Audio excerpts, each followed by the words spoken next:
சமூகத்துக்கு வணக்கம். இன்னைக்கு நம்ம என்ன பார்க்க போறோம் பார்த்தீங்கன்னா, நம்ம விஜய் சேதுபதி, சூரி இவங்க நடிச்ச விடுதலை பார்ட் 2 அந்த படத்தோட ட்ரெய்லர் ரிலீஸ் ஆயிருக்கு. இந்த ட்ரெய்லர பார்க்கும்போது உங்களுக்கு எல்லாருக்குமே தெரியும். ஏன்னா, இது விஜய் சேதுபதியோட கதை கதையத்தான் இன்னைக்கு நம்ம கேட்க போறோம். இத ஃபர்ஸ்ட் ஹாஃப் பார்த்தீங்கன்னா, விஜய் சேதுபதியோட அந்த கதைய சொல்றாங்க. அவன் ஏன் இப்படி இந்த மாரி நிலைமைக்கு விடுதலைக்காக போராடுற ஒரு ஆளா மாறுனாரு.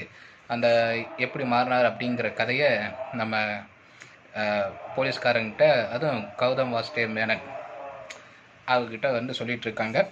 இதில் செகண்ட் ஹாஃப் பார்த்தீங்கன்னா, விஜய் சேதுபதியை காப்பாற்றுறதுக்கு அவங்களோட ஒரு கூட்டம் போராடிட்டு இருக்கு. இந்த 2 பேரோருக்கு முயற்சிகள் போலீஸ் தடுக்கிறாங்க. இவங்க காப்பாற்ற நினைக்கிறாங்க. இந்த 2 பேரோட முயற்சி கைகூடுமா? நம்ம சூரி இதில் விஜய் சேதுபதிக்கு உதவி செய்வாரா இல்லையாங்கிறத இந்த படத்தோட